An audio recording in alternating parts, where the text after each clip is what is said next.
chez vous TV. When Jesus follows you everywhere.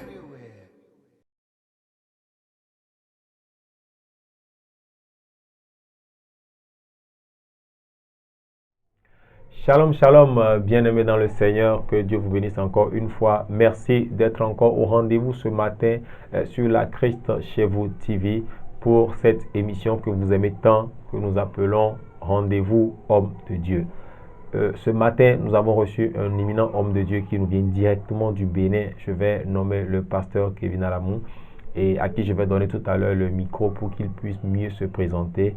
Okay. Et le thème sur lequel nous allons débattre ce matin, c'est comment comprendre et résoudre les divisions dans l'Église. Avant de donner le micro au pasteur Kevin, je m'en vais rapidement lire un verset dans 1 Corinthiens chapitre 1 au verset 10. Voici ce que l'apôtre Paul dit. « Je vous exhorte, frères, par le nom de notre Seigneur Jésus-Christ, à tenir tous un même langage et à ne point avoir de division parmi vous, mais à être parfaitement unis dans un même esprit et dans un même sentiment. » Au même moment, dans le verset 13, il pose la question si Christ est divisé. Alors, si je ne vais pas perdre trop le temps, c'est dans cet ordre d'idée que nous allons en fait cadrer ce débat et pour comprendre quelles sont les divisions dans l'Église, pourquoi ces divisions et comment est-ce que nous pourrons arriver aujourd'hui en tant que chrétiens à mettre un frein à ce fléau-là. Christ chez vous TV. Homme de Dieu, soyez le bienvenu. Merci beaucoup, pasteur. Et le voyage? Nous rendons grâce à Dieu. Dieu vous bénisse. Amen. Alors, je vais vous laisser juste le soin de vous présenter à nos fidèles internautes et téléspectateurs de la Christ chez vous TV. Alors, bonjour à toutes et à tous. J'espère que vous allez bien par la grâce de Dieu. Je suis le pasteur Kevin Alamou. Je vous viens du Bénin. J'ai été formé par l'évêque d'Aguiwad Mills et actuellement, j'assiste mon pasteur dans une église Assemblée de Dieu au Bénin. Merci, homme de Dieu. Merci encore pour ce merveilleux travail que vous êtes en train de faire. Je rappelle que monsieur ou le pasteur Kevin que vous voyez n'est pas seulement homme de Dieu dans la prédication, c'est quelqu'un qui est beaucoup dans les ouvrages également et il a à son actif des livres qu'il a écrits et bon, s'il plaît à Dieu, à la fin de cette émission, nous allons lui laisser le temps de présenter ses ouvrages et aussi, vous pourrez aussi aller faire un tour sur YouTube. Il a également été inspiré par le Saint-Esprit avec sa femme et ils ont fait une très très belle chanson et ils sont aussi dans la carrière musicale pour l'évangile alors que le Seigneur le bénisse dans sa voix. Alors d'entrée de jeu, comme je le dis, comment est-ce que nous pouvons expliquer aujourd'hui la division ou les divisions que nous pouvons noter au sein de l'Église Homme de Dieu? Bon, d'abord je dirais que la division dont on parle aujourd'hui, je crois que c'est les séparations qui a lieu entre les différentes dénominations existantes dues au fait qu'ils ont des doctrines divergentes, des pensées divergentes sur les doctrines qui existent aujourd'hui, ce qui les amène à être divisés, à ne pas s'entendre parce que l'autre pense d'une manière donnée, l'autre pense un peu comme dans Paul pouvait dire, vous dites que moi je suis de Paul, l'autre dit que moi je suis d'Apollos, et donc ça crée de la confusion et ça crée de la division. Donc c'est ce que je peux dire sur les divisions présentement. C'est dû aux opinions divergentes. Mais est-ce que, la question que je me pose est-ce que nous avons besoin d'être en désaccord, même si nous avons des opinions divergentes?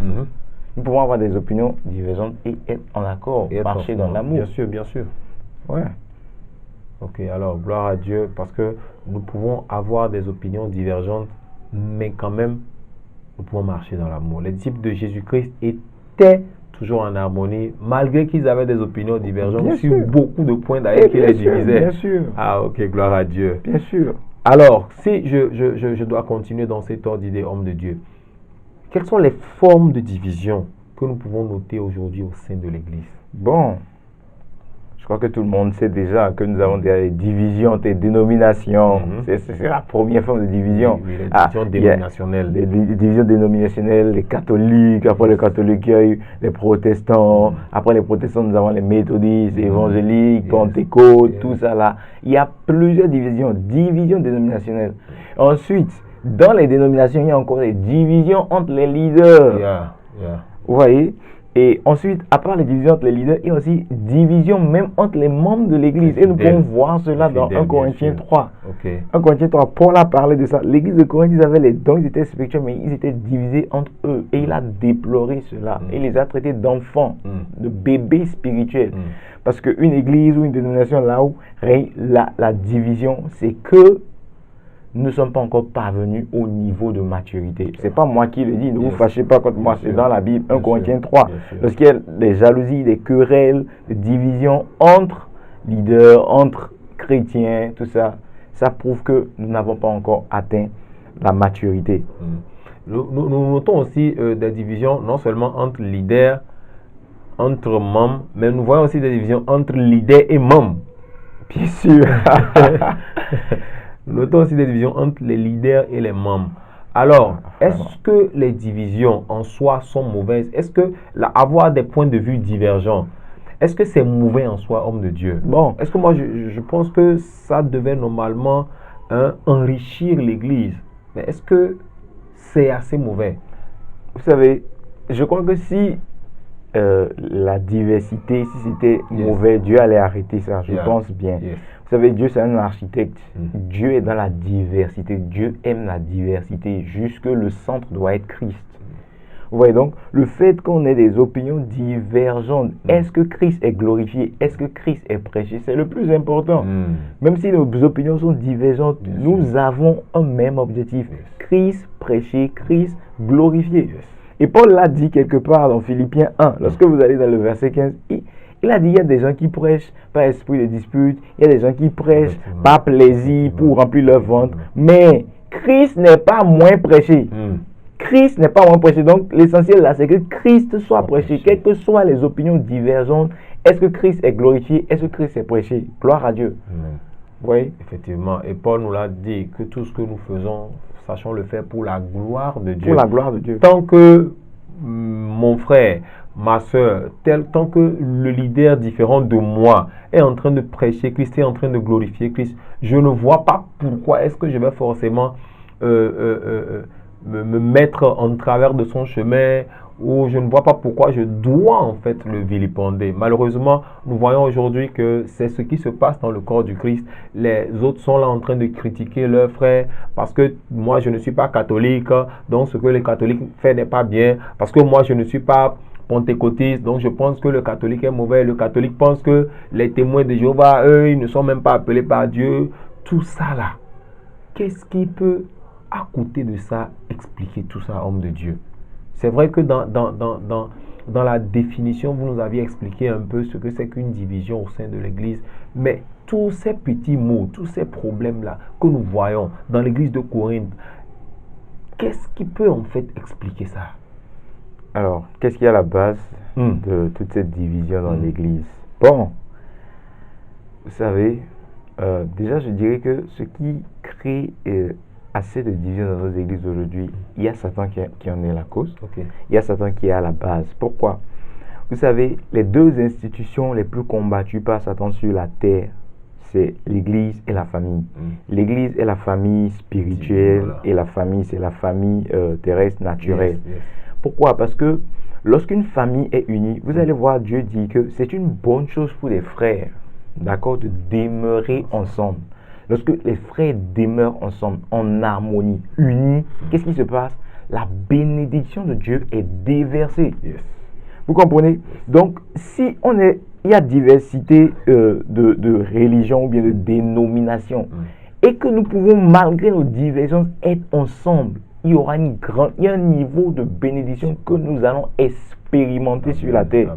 Vous voyez, c'est la raison pour laquelle Satan combat farouchement l'unité parmi nous. L'unité, j'ai aimé ce que le pasteur Cambia a dit une fois, l'unité c'est pas l'uniformité. Être uni ne veut pas dire qu'on doit être forcément uniforme, mais qu'on ait une même vision, un même esprit.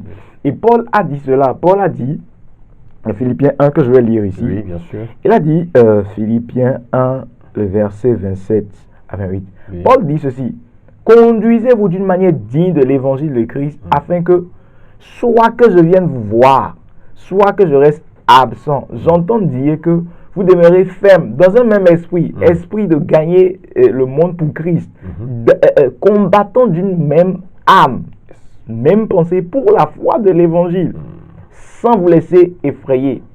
Et c'est ce que je veux vous faire voir. Ce qui est pour eux, nos adversaires, une preuve de perdition. Yes. Donc, quand toi et moi, nous sommes unis, moi, je suis d'une autre dénomination, tu es d'une autre dénomination. C'est vrai, peut-être on a des idées convergentes et tout ça, mais on arrive quand même à se mettre en accord pour que Christ soit prêché, Christ soit glorifié. C'est un signe, c'est une preuve de perdition pour Satan.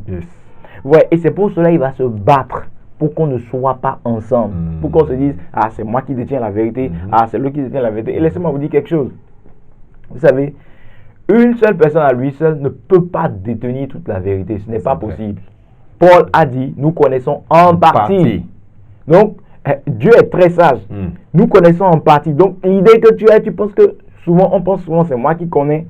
C'est même en partie. Tu ne connais pas encore tout. L'autre connaît un peu. Et lorsqu'on agence ça, ça forme la vraie idée. Donc, on ne connaît pas tout. Quelles que soient tes idées divergentes, tes idées qui ne sont pas pareilles aux idées de l'autre, c'est bien de lui faire de l'espace et d'apprendre à l'écouter, de marcher dans l'amour. On n'a pas dit qu'on reconnaîtra que nous sommes des disciples de Christ à travers notre dénomination, à travers l'amour que nous avons les uns pour les autres. Donc l'amour là, c'est avoir des idées divergentes et savoir rester ensemble, malgré qu'on a des idées divergentes. Amen. Et vous savez, il y a aussi une autre chose. Qu'est-ce qui... J'ai parlé tout à l'heure du fait que Satan est contre. Bien sûr. Il y a plein de divisions aujourd'hui dans nos églises, on ne s'entend plus, il n'y a pas de l'unité, la malcompréhension, les disputes, parce que Satan est contre. Oui, Satan est contre. Et non seulement le fait que Satan soit contre, nous-mêmes en tant qu'enfants de Dieu, nous n'avons pas compris le principe de royaume. Le principe de royaume. L'église, c'est un royaume. La compréhension de ce que c'est que le royaume, en fait. Oui. La mauvaise compréhension de ce que c'est que le royaume. Nous n'avons pas compris ça. Et la Bible dit, Jésus a dit dans Luc 11, verset 17, il dit ceci, comme Jésus connaissait leurs pensées, il leur dit, tout royaume divisé contre lui-même est dévasté. Tout royaume divisé contre lui-même est dévasté et une maison s'écroule sur une autre. Donc, dans un royaume où nous sommes divisés, nous sommes tous chrétiens. Que tu sois assemblée de Dieu, que tu sois pentecôtiste, ou bien que quelqu'un soit indépendant, nous faisons tous partie d'un même royaume. Et c'est le royaume de Christ, nous tous.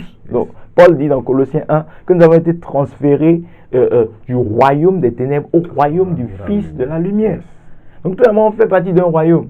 Donc, quand quelqu'un gagne, quand quelqu'un évolue et qu'on ne s'entend pas, c'est le royaume qu'on est en train de détruire. Et c'est l'image du royaume qui est détruite.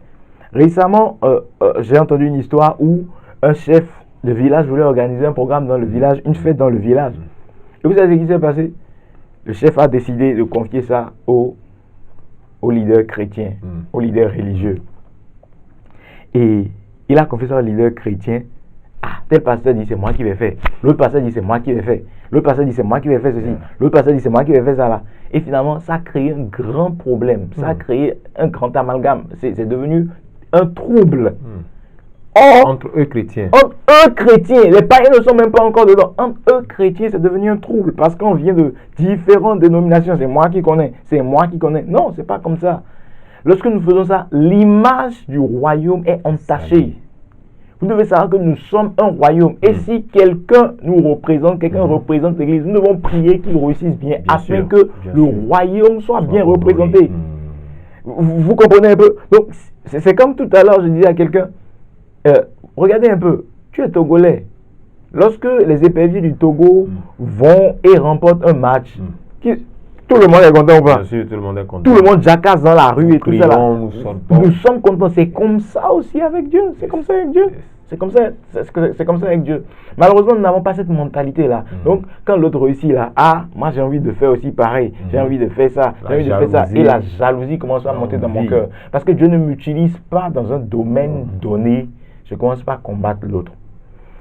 Et je donnerai encore une troisième raison pour laquelle les divisions se multiplient. Et on se combat entre nous. Nous n'avons pas encore compris la notion de corps. Corps du Christ. Vous voyez? Donc numéro 1, Satan est contre l'unité parce qu'on va le dévaster, on va le détruire si nous sommes unis entre nous. Ok. Numéro 2, nous n'avons pas compris la notion du royaume et Satan fait tout pour qu'on reste ignorant par rapport à ça. Et numéro 3, nous n'avons pas compris la notion du corps. Vous voyez, mes yeux ne peuvent pas faire ce que ma bouche fait et je ne peux pas forcer mes yeux à faire ce que ma bouche fait. Ça, c'est vrai.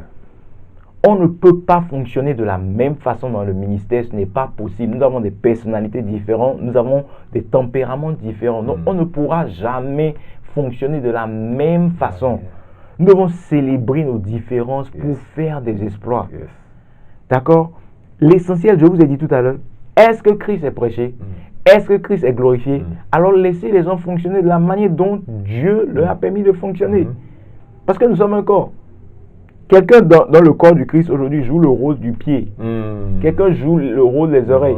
Maintenant, parce que toi tu es resté quelque part où tout le temps c'est les oreilles qui ont fonctionné. Quand tu vois le pied commencer pas à fonctionner, on commence pas à attaquer. Mais pourtant Christ est quand même prêché. Christ est glorifié. Donc nous devons savoir que nous sommes un corps. Nous sommes un corps et nous n'avons pas forcément besoin de fonctionner de la même façon. Mais nous devons être unis derrière Christ. Amen. Tout à l'heure, le pasteur ici vous avez dit tout à l'heure que Christ est-il divisé? Nous tous nous pensons que Christ n'est pas divisé. Donc soyons unis autour de Christ. Amen. Quelles que soient nos divergences et nos différences. Amen. Amen. Et nous sommes dans une génération où si nous comprenons cela, nous allons faire des ravages. Amen. Et j'aimerais dire ceci, et sans frustrer, j'ai lu cela dans un livre. J'ai vu un homme demander à Rick Joyner. Le Ça lui est apparu dans l'Ultime Assaut, si vous voulez. L'Ultime Assaut, j'ai lu le livre. Là. Vous pouvez le lire. Ouais, et il y a aussi, très bon livre. à part l'Ultime Assaut, il y a le livre qu'on appelle l'Appel Ultime. Dans l'Appel Ultime, il disait, qu'est-ce que je peux faire pour l'unité? Qu'est-ce que je peux faire pour que l'unité arrive? Le Seigneur lui dit, moi, j'ai déjà fait, tout est accompli. J'ai déjà fait ce qui doit être fait pour l'unité. Maintenant, là, les hommes de Dieu doivent prêcher la croix. Amener les gens à comprendre la puissance de la croix. Vivre l'évangile de la croix. Et l'unité sera manifeste. Amen. Donc, voilà un peu ce que je peux dire. Vous savez, je ne connais pas tout. Je parle en fonction de ce que je connais. Vous voyez, voilà un peu ce que je peux dire. Vous voyez, je vais finir en disant ça par rapport à cette rubrique. Aujourd'hui, une des choses qui amène la division là, c'est parce que quelqu'un fonctionne différemment ou bien c'est parce qu'il y a des faux. C'est ça. Il y a des faux prophètes. Et aujourd'hui, certaines personnes essaient de combattre le faux, mais en combattant le faux, ils combattent mal le faux. Je prends un exemple. Le prophétique. Aujourd'hui, vous voyez des pasteurs qui sont farouches, qui se lèvent contre le prophétique. Et puis tout le monde veut devenir prophète aussi. Et tout le monde veut devenir prophète. Alors que il n'y a pas que le prophétique. Bien sûr. Il n'y a pas que le prophétique. Il y a 5 dons ministériels que Dieu a fait à l'église. Il y a 5 dons ministériels que Dieu a fait à l'église. Donc, il n'y a pas que le prophétique. Mais je disais que la Bible, Dieu a déjà dit que dans les derniers jours, il y aura des faux prophètes. Forcément. Oui. Nous la prêchons la vérité. Montrons ce que c'est qu'un vrai prophète. Eux, toujours dit faux prophète. Aujourd'hui, la manière dont on parle des prophètes, c'est comme si... Dieu sur terre. Non, c'est comme si le prophétique ne devait pas exister, quoi. Okay. C'est comme si tout le monde est faux prophète. J'étais dans une église récemment dont je veux taire le nom, pour ne pas monopoliser la parole, où on enseignait contre les faux prophètes. Mais lorsque vous écoutez l'enseignement, c'est comme si le prophétique, c'est comme si très mauvais. Le prophétique est mauvais. Quand tu vas quelque part, il y a un prophète là, c'est fini. C'est pas bon. C'est pas bon. Ne va jamais là, il y a un prophète. Mais c'est pas vrai. C'est pas vrai. Le ministère prophétique a été institué par Dieu lui-même. Ouais.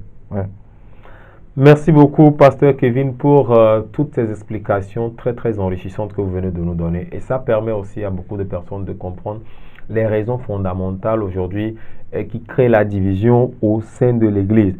Et à côté de ça aussi, comme vous le dites, toujours en restant dans cette rubrique, nous voyons des clashs aujourd'hui entre les hommes de Dieu et nous voyons des clashs, tel pasteur qui se dresse contre tel pasteur sur les réseaux sociaux et tel fidèle contre tel fidèle homme de Dieu.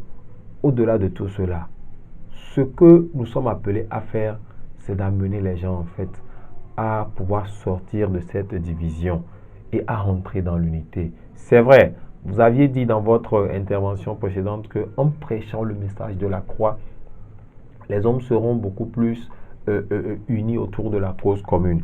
Alors, quel autre apport de solution aujourd'hui nous pouvons apporter pour aider nos frères et sœurs qui sont déjà dans cette situation-là et qui ne savent même pas? Vous savez, il n'y a rien de nouveau sous le soleil. Ah, bien sûr. Les clashs et tout ça là. Est-ce que vous savez que dans la Bible, une fois les disciples voulaient clasher quelqu'un qui n'était pas avec eux? Bien sûr. Et je crois que c'est dans Luc 9. Effectivement. Ils avaient voulu commencer. Là, déjà, ça a commencé à faire de clash et tout ça là. Donc, l'autre faisait des miracles au nom de Jésus. Il n'a jamais marché avec eux. Il n'est jamais resté dans leur clan. Il n'est pas peut-être allé à leur formation. Il n'est pas peut-être allé à leur école biblique. Mais lui, de son côté, il faisait des miracles au nom de Jésus. Au nom de Jésus. Et ils sont allés voir Jésus. Ah, Jésus, il y a quelqu'un qui est en train de faire ça en ton nom. Est-ce qu'on doit le chasser? Est-ce qu'on doit le clasher? Est-ce qu'on doit l'arrêter? Jésus a dit non. Non, ne l'arrêtez pas. Celui qui n'est pas contre nous est celui qui est avec nous. Non, celui qui n'est pas contre nous est avec nous. Et celui qui est avec nous ne disperse pas. Bien sûr. L'essentiel, c'est que Christ soit prêché. Donc, vous savez, moi je dirais que concernant les clashs qui se passent aujourd'hui dans l'église, oui, il y a des gens qui font mal. Il y a des gens, moi j'ai vu des gens, pas dans le prophétique, il y a des gens qui sont sincères mais qui font souvent mal. Parce que peut-être ils sont ignorants. Mais nous n'avons pas besoin d'aller directement sur les réseaux sociaux pour dénoncer ou clasher les gens sur les réseaux sociaux. Et si les réseaux sociaux n'existaient pas? Et quelle est la méthode de Jésus? Je vais vous montrer un truc. La méthode de Jésus pour nous, dans notre génération là. Comment pouvons-nous faire pour lutter contre les clashs entre nous, entre les hommes de Dieu? Déjà, la méthode, nous devons utiliser la méthode de Jésus pour corriger notre prochain. Qu'est-ce que Jésus nous dit de faire? Qu'est-ce que Jésus nous dit de faire quand quelqu'un a fait mal? Jésus va dire dans Matthieu 18, les versets 15 à 18, si ton frère fait mal, va le voir seul, reprends-le là où il n'y a personne, essaye de discuter et discute avec lui dans la douceur, dans l'amour, aide-le à comprendre. Est-ce que Jésus a dit viens sur les réseaux sociaux? Aujourd'hui là, quand un homme de Dieu fait mal là, en même temps, biche, on a le courage, le culot d'appeler son nom sur les réseaux sociaux. Bien sûr. C'est pas comme ça. Vous voyez, ça n'honore pas notre royaume. Les choses de la famille, le linge sale se lave en famille. Bien sûr. Vous comprenez? Donc, s'il a mal fait, voyons d'abord les personnes qui ont mal fait, approchons-nous d'eux. D'abord, prions pour eux. Bien sûr. Et approchons-nous d'eux. Ah, je pense que ça, c'est comme ça, ça, c'est comme ça. Et il va s'expliquer. Maintenant, s'il n'a pas compris, tu vas encore avec quelqu'un d'autre. Ça, c'est Jésus qui l'a dit. Et vous essayez de lui expliquer les choses, vous priez pour lui. Et là, maintenant, s'il n'a pas compris et que son message doit devenir un frein aux intérêts de Christ, là, maintenant, vous pouvez passer peut-être sur les réseaux sociaux. Vous savez, mais les réseaux sociaux ne doivent pas être la solution première. Ensuite, pour éviter les clashs entre nous, nous devons comprendre ce que c'est que le vrai amour et marcher dans l'amour. Wow. L'amour aujourd'hui est en train de disparaître de nos églises. Et quand je parle d'amour, je ne parle pas seulement de dire je t'aime. Je parle de l'amour tel qu'il est décrit dans 1 Corinthiens 13. L'amour ne cherche pas son propre intérêt. L'amour ne fait rien de honteux. En fait, je pense que nous n'avons pas encore compris cette dimension de l'amour. 1 Corinthiens 13. Je veux m'attarder sur le fait que l'amour ne fait rien de honteux. Est-ce que ce que je suis en train de vouloir faire, est-ce que ce que je suis en train de vouloir dire, ça va blesser? Romain dit, l'amour ne fait pas du mal à son prochain. Est-ce que ça va lui faire du mal? Est-ce que ça va le blesser? Quel est le motif derrière? Quelle est l'intention derrière? Si je vois que ça va apporter la honte à son ministère, si je vois que ça va le blesser, je dois revoir ma façon de faire. Donc nous devons comprendre ce que c'est que le vrai amour et marcher dans cet amour-là pour ne rien faire de honteux envers les personnes. Mais aussi, ils se comportent mal. Vous voyez, tu dois être dans cette attitude-là et te dire que, ah, un jour, moi aussi, je peux mal faire. Comment est-ce que j'aurais voulu qu'on me traite? Est-ce que j'aurais voulu qu'on me clash sur les réseaux sociaux? Non. Moi, personnellement, non. Donc, je ne vais pas clasher quelqu'un sur les réseaux sociaux. Que Dieu m'accorde cette grâce-là. Amen. Amen. Et je dirais à tous, aux ministres aujourd'hui, et à moi-même. De prier pour notre cœur plus que toute autre chose. Au ministre, au serviteur de Dieu, vous voulez dire? Au serviteur de Dieu. Même que ce soit les chrétiens, qui que nous soyons, prions pour notre cœur. À la vue de tout ce qui se passe aujourd'hui, les pasteurs qui se clashent entre eux. Et vous savez, peut-être des pasteurs se sont dit, je ne vais jamais faire ça. Les pasteurs se sont dit bien ça. Sûr, bien sûr. Je ne vais jamais faire ça. Mais aujourd'hui, ils sont là, ils font ça. Au cœur des polémiques et tout ça là. Donc, comment je regarde tout ça? Je vous encourage à prier pour votre cœur. Prier plus que la démonstration de la puissance, plus que la démonstration du miraculeux, tout ça. Priez pour être enraciné. Priez pour que votre cœur soit enraciné dans l'amour de Dieu. Si cet amour-là revient parmi nous dans l'église, il y aurait moins de clash, il y aurait moins de division. Vous savez, il y avait des clashs.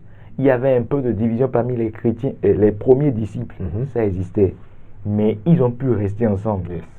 Ils ont pu ensemble. Et Jésus lui a dit, c'est à l'amour que vous aurez les uns pour les autres qu'on reconnaîtra que vous êtes disciples. Pas à l'église, à la dénomination que tu as, pas au miracle que tu fais, pas aux révélations que tu donnes. Donc nous devons marcher. Si nous devons prouver que nous sommes des disciples matures, des hommes de Dieu matures, nous devons démontrer au monde l'amour agapé tel qu'il est décrit dans 1 Corinthiens 13. Voilà un peu ce que je peux dire. Homme de Dieu, vraiment, merci pour ce dernier conseil que vous êtes en train de donner parce que, comme vous l'avez dit, l'amour tend à disparaître. Et moi, je dirais même que l'amour est déjà sorti de l'Église. Oui, l'amour est déjà sorti de l'Église. Mais seulement, la meilleure des choses aujourd'hui sur laquelle... Si l'amour sort de l'Église, Dieu ne peut pas rester dans l'Église. L'amour, Dieu, il est amour.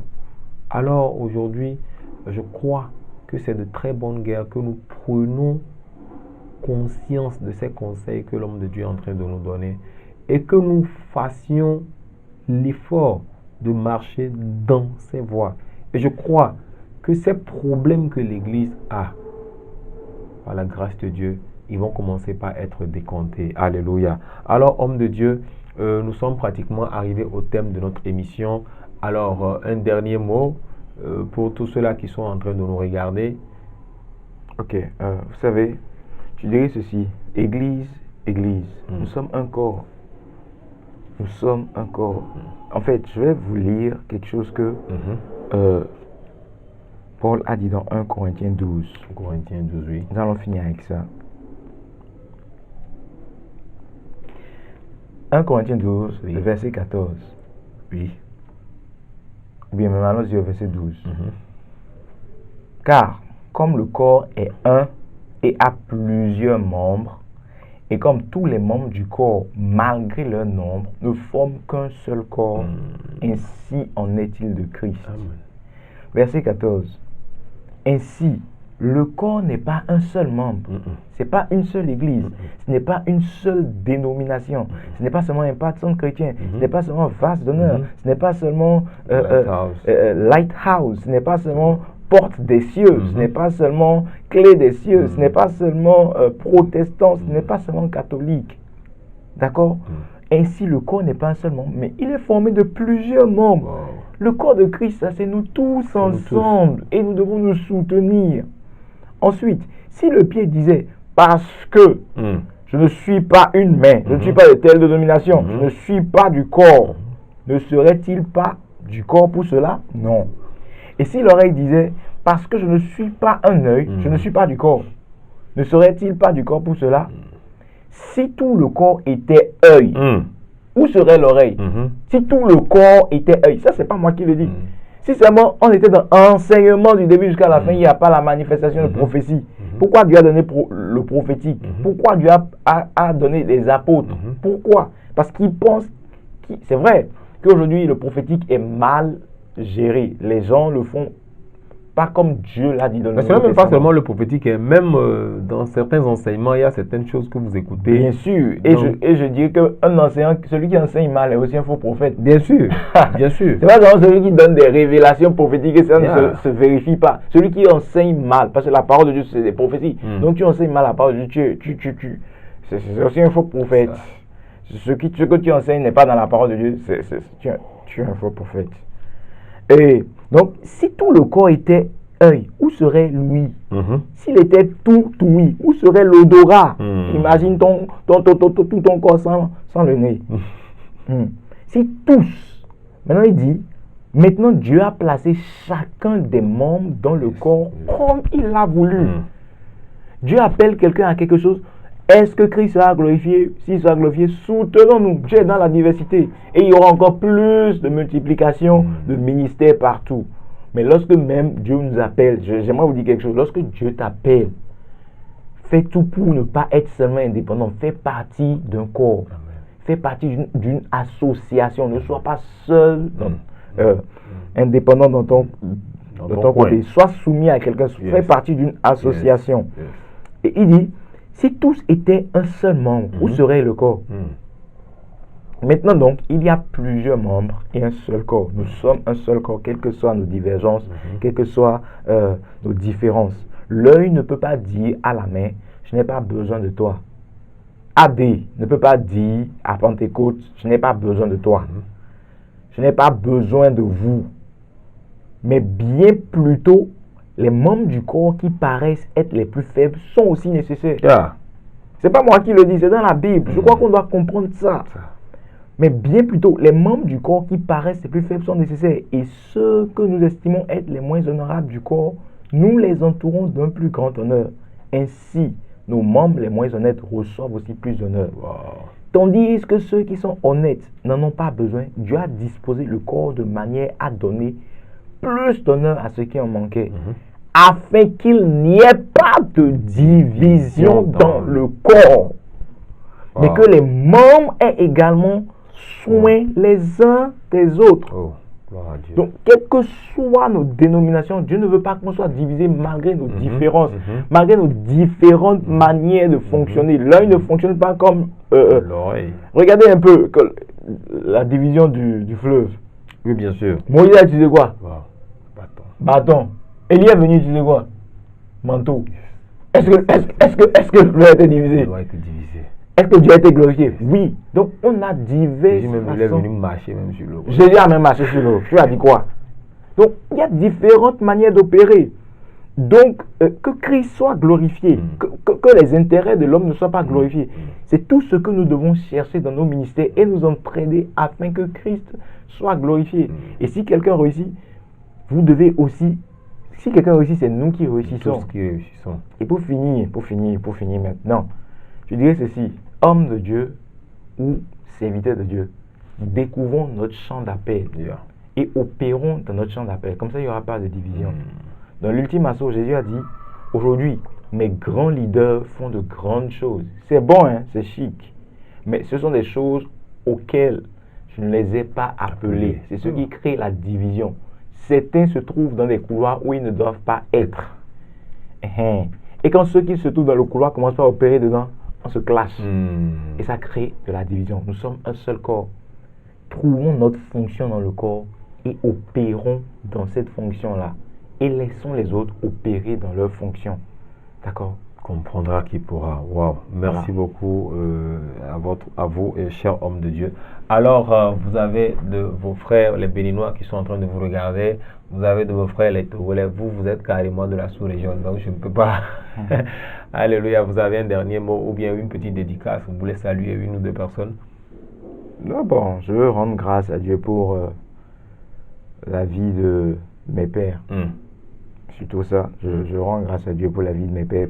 Grâce à qui je suis ici, c'est grâce à eux que je suis ce que je suis et ce que je deviens. Voilà, et rendre grâce à Dieu pour la vie de tous ceux qui nous soutiennent de part et d'autre dans le monde. Vous savez, l'évangile ne peut pas aller loin si les hommes de Dieu ne sont pas soutenus. Bien sûr. Donc nous remercions tous ceux qui nous soutiennent et je vous encourage vraiment à prendre au sérieux ce que nous avons prêché aujourd'hui parce que nous ne pouvons pas aller plus loin si nous ne travaillons pas ensemble.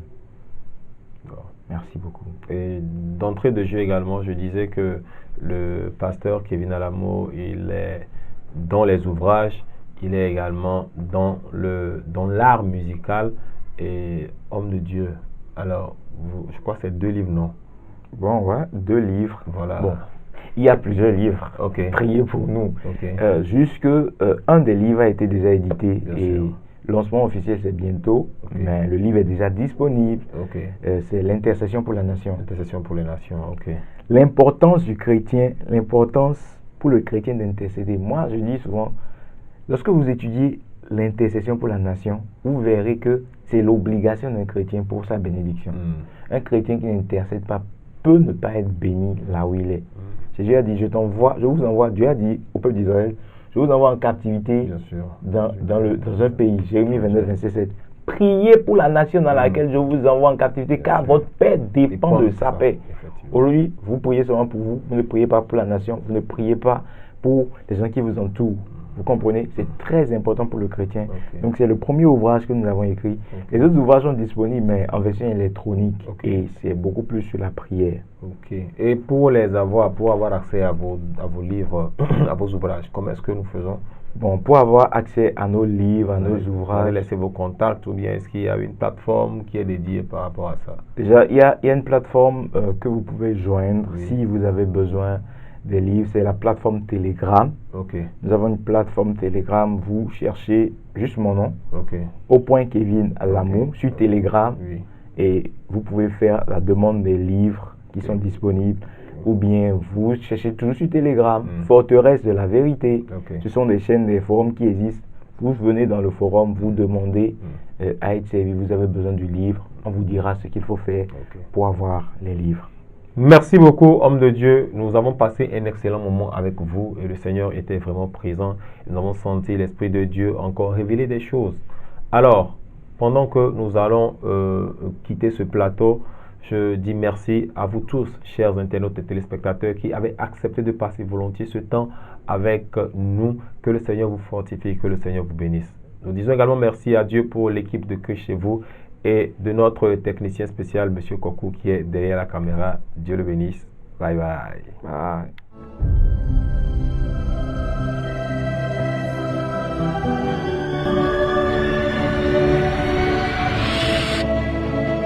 Christ Chez vous TV. When Jesus follows you everywhere.